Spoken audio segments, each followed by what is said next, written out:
sehat kepada seluruh mahasiswa. Pada hari ini kita akan mempelajari tentang etika profesi, khususnya profesi tenaga teknis kefarmasian atau TTK. Saya akan share dulu materinya.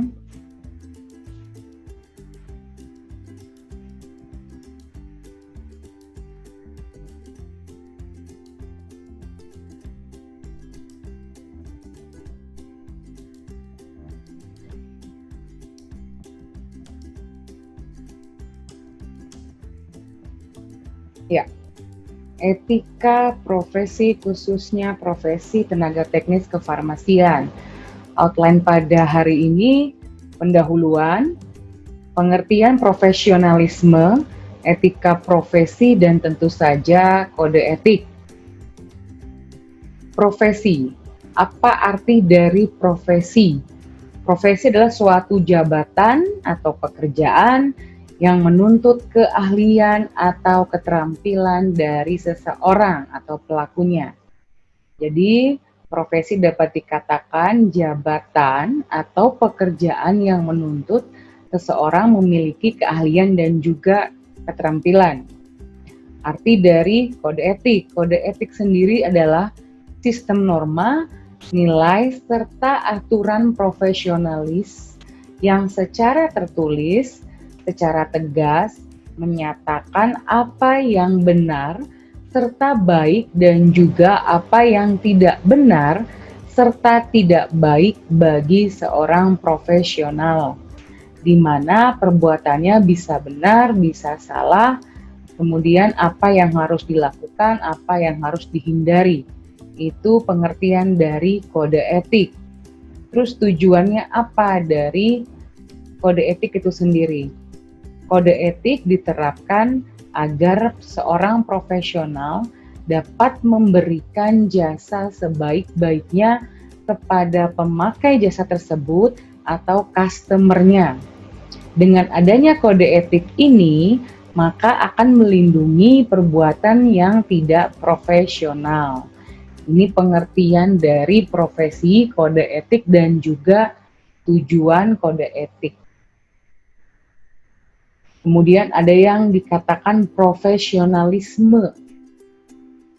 Profesionalisme adalah suatu komitmen dari para anggota suatu profesi dapat meningkatkan kemampuannya dengan cara terus-menerus atau berkelanjutan.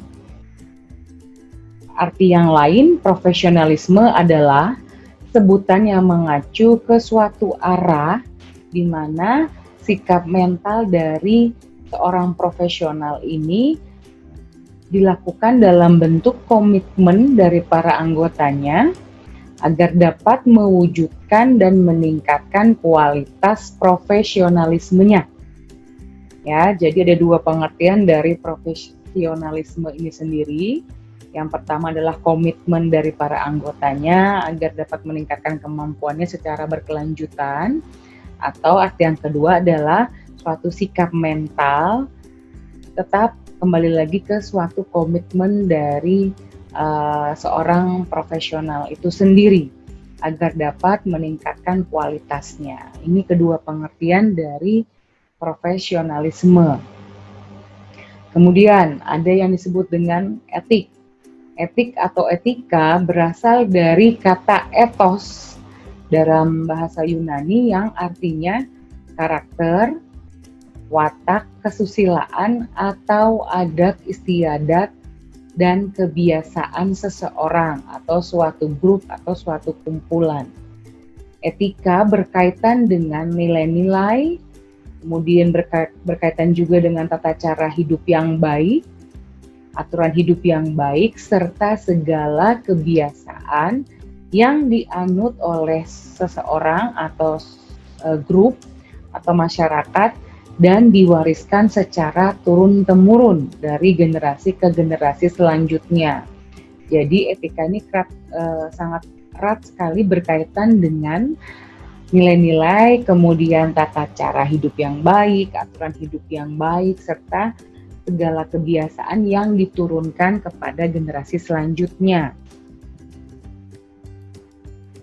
Kemudian apa ada hubungan moral dengan etika?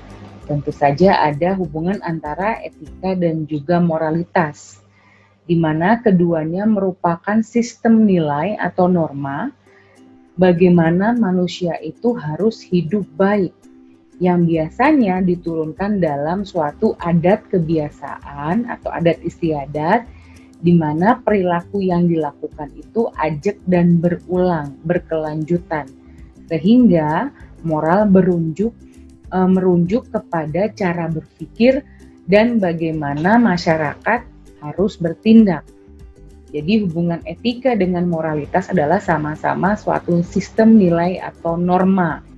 Norma apa? Norma bagaimana manusia dapat hidup baik yang diturunkan dalam adat istiadat melalui perilaku yang ajak dan berulang. Begitu ya, ini hubungan dari etika dan moralitas. Kemudian, etika itu menyangkut tentang perbuatan manusia, perbuatan baik, perbuatan buruk, dan menunjukkan cara yang tepat. Artinya apa? Artinya suatu cara yang diharapkan atau ditentukan dalam suatu golongan atau kalangan tertentu dan berlaku pada saat bergaul atau dalam suatu pergaulan. Etika juga biasanya adalah relatif yang dianggap tidak sopan dalam suatu kebudayaan dan dapat saja dianggap sopan dalam kebudayaan lain, sehingga etika itu bersifat relatif. Ya, jadi tadi etika yang pertama menyangkut tentang perbuatan manusia yang menunjukkan cara manusia itu hidup yang tepat misalkan. Kemudian biasanya dilakukan dalam kehidupan sehari-hari dalam pergaulannya dan bersifat relatif. Budaya yang satu dengan budaya yang lain tentu saja etikanya pasti berbeda. Ini maksud dari etika itu sendiri. Nah, bagaimana dengan moral? Moral tidak terbatas pada cara melakukan sebuah perbuatan. Moral memberi norma tentang perbuatan itu sendiri. Kemudian moral juga menyangkut masalah apakah sebuah perbuatan boleh dilakukan atau tidak boleh dilakukan, dan selalu berlaku walaupun tidak ada orang lain. Jadi bisa berlaku untuk diri sendiri tanpa ada hubungan dengan orang lain. Dan ini sifatnya adalah absolut. Seperti contohnya perintah jangan berbohong, jangan mencuri, merupakan prinsip moral yang tidak dapat ditawar-tawar. Beda dengan tadi etika, kalau moral bersifat absolut, jadi tetap harus dilakukan ya. Ini dari moral, dan tadi sebelumnya adalah slide tentang etika, perbedaannya di situ ya.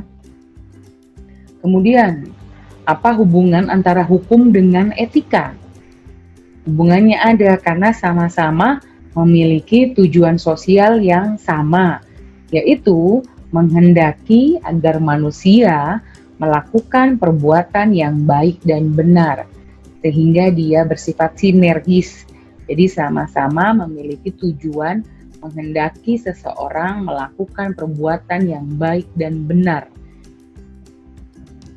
Terus perbedaannya apa antara etika dan hukum?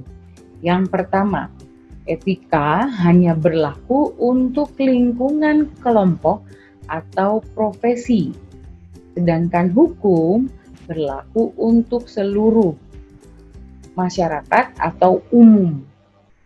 Yang kedua, etika disusun berdasarkan kesepakatan antar anggota kelompok atau profesi. Kalau hukum biasanya disusun oleh suatu badan pemerintahan.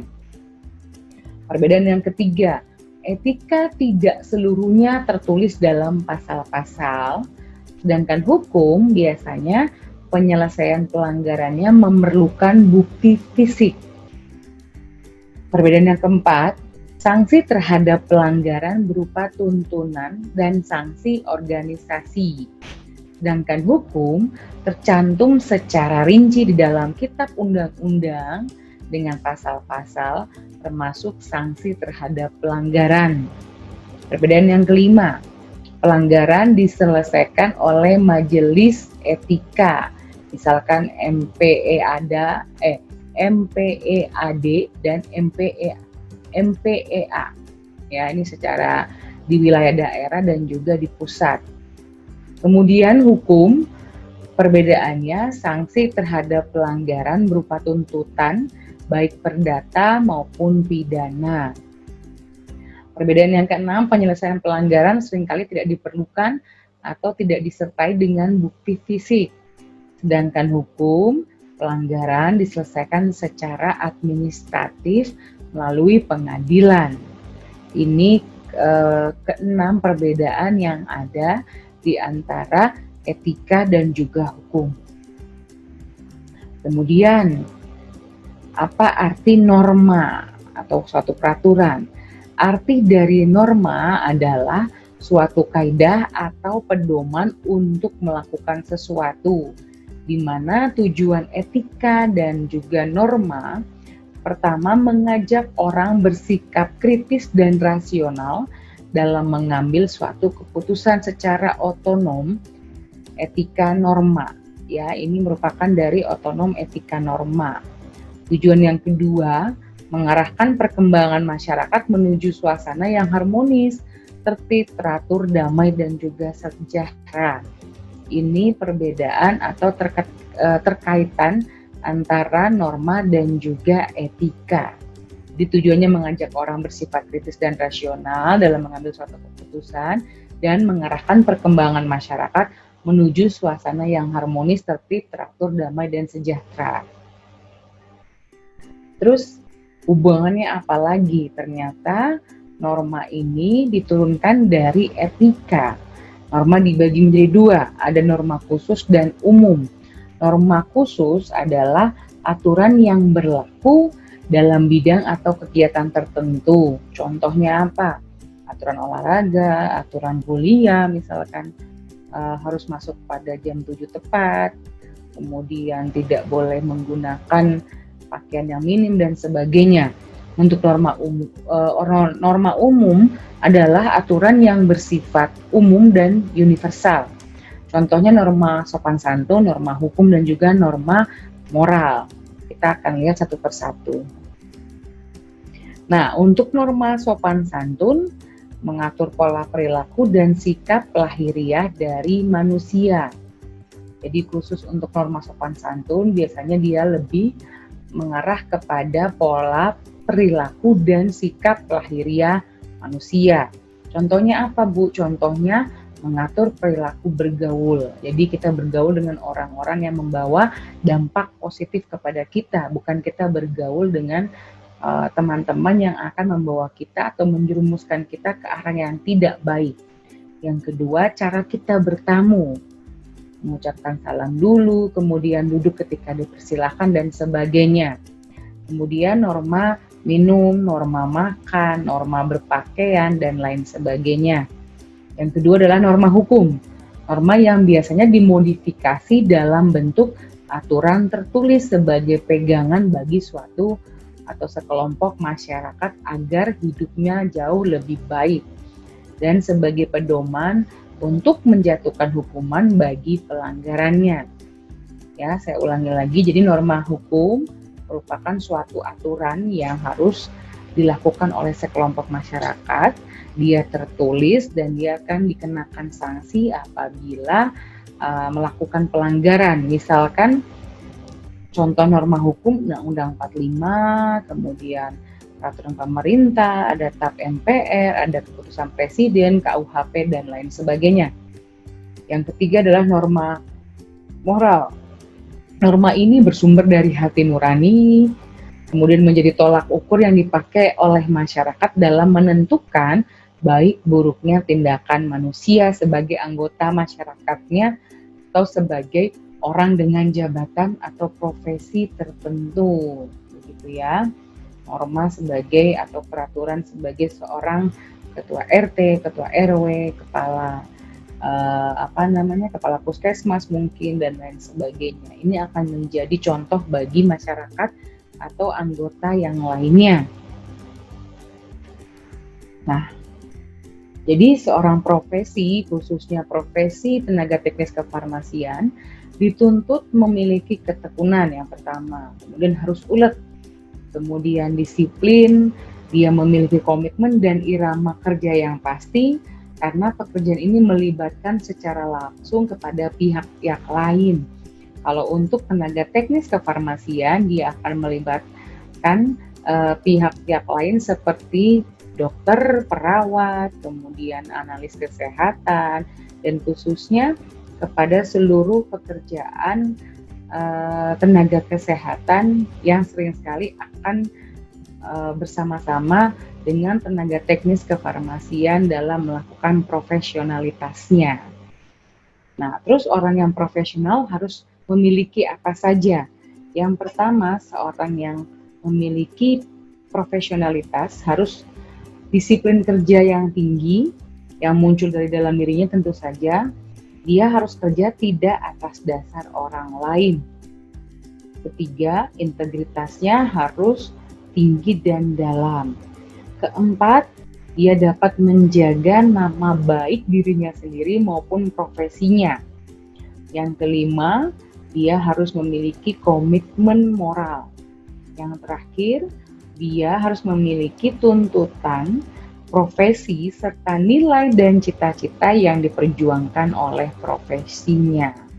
Ini keenam hal yang harus dimiliki oleh seorang tenaga teknis kefarmasian dalam hal ini ya. Kemudian ciri-cirinya dari seorang profesi TTK itu apa? Biasanya seorang TTK ini harus memiliki keahlian dan keterampilan khusus yang diatur dalam suatu aturan. Dalam hal ini adalah kode etik. Seorang TTK juga harus memiliki komitmen moral yang tinggi, kemudian harus hidup dari profesinya yang membentuk identitas dari orang tersebut, dan seorang TTK harus mengabdi kepada masyarakat. Kemudian seorang TTK juga harus memiliki izin dalam menjalankan profesi TTK-nya. Dalam hal ini adalah harus memiliki surat tanda registrasi. Kemudian yang terakhir, para TTK harus menjadi anggota suatu organisasi profesi, misalnya Persatuan Ahli Farmasi Indonesia atau PAFI. Nah, kode etik sendiri fungsinya apa? Fungsi yang pertama, memberikan arahan bagi suatu pekerjaan profesi. Yang kedua, harus menjamin mutu moralitas profesi di masyarakat. Ya, jadi kode etik ini harus memiliki fungsi memberikan arahan. Yang kedua adalah menjamin mutu moralitas profesi di mata masyarakat.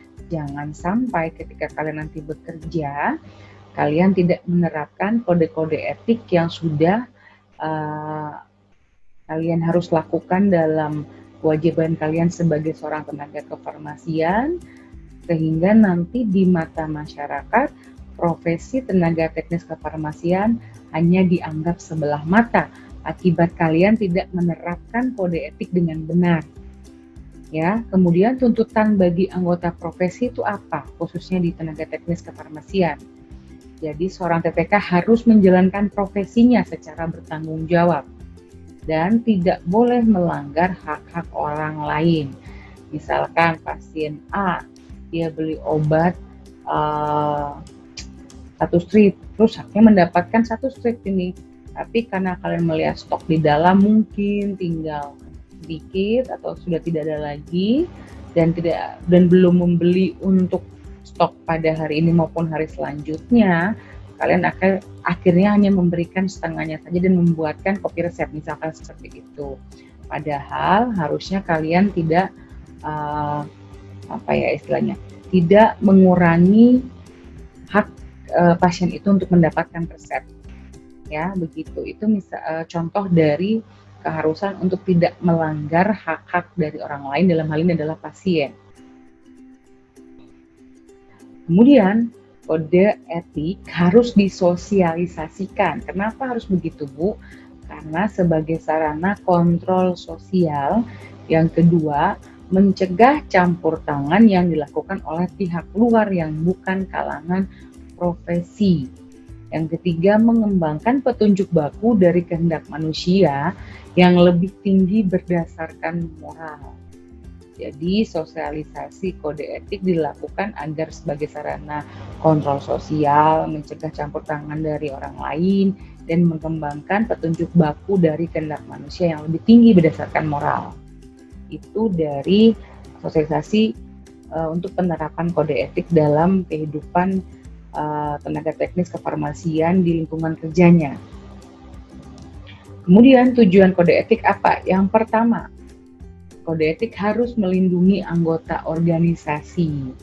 Karena apa? Karena persaingan pada saat ini sangat ketat, sehingga banyak sekali juga teman-teman sejawat kalian nanti ada yang tidak jujur, kemudian dia tidak bisa mengembangkan tugas profesinya sesuai dengan tugas dan tanggung jawabnya, sehingga perlu diadakan atau diterapkan kode etik ini dalam keprofesian. Yang kedua, tujuannya adalah menjalin hubungan yang baik antar anggota profesi dan menjaga nama baik profesi kualifikasi.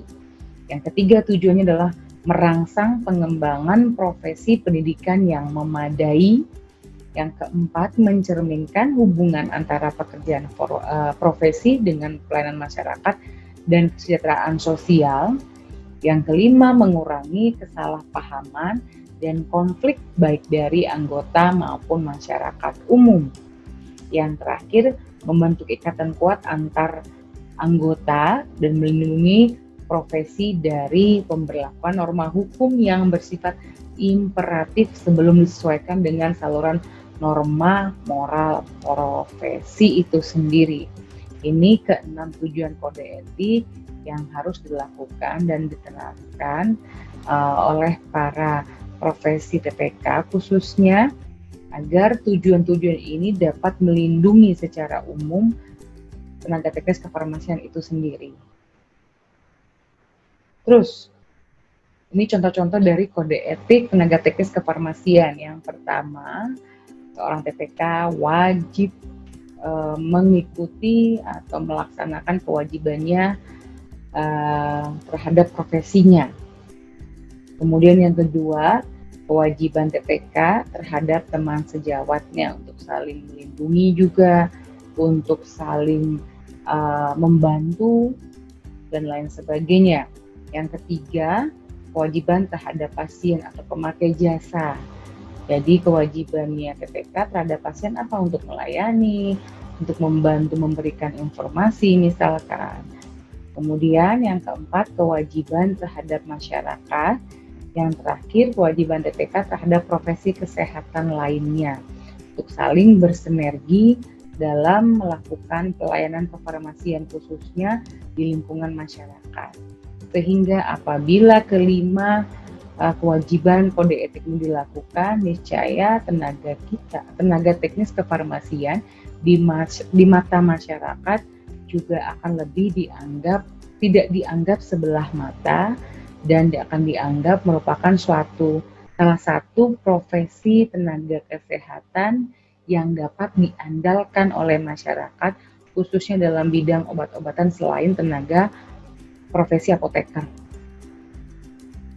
Ya, terima kasih untuk seluruh mahasiswa. Sekian materi dari saya terkait tentang etika profesi tenaga teknis kefarmasian. Kita akan jumpa lagi di materi selanjutnya.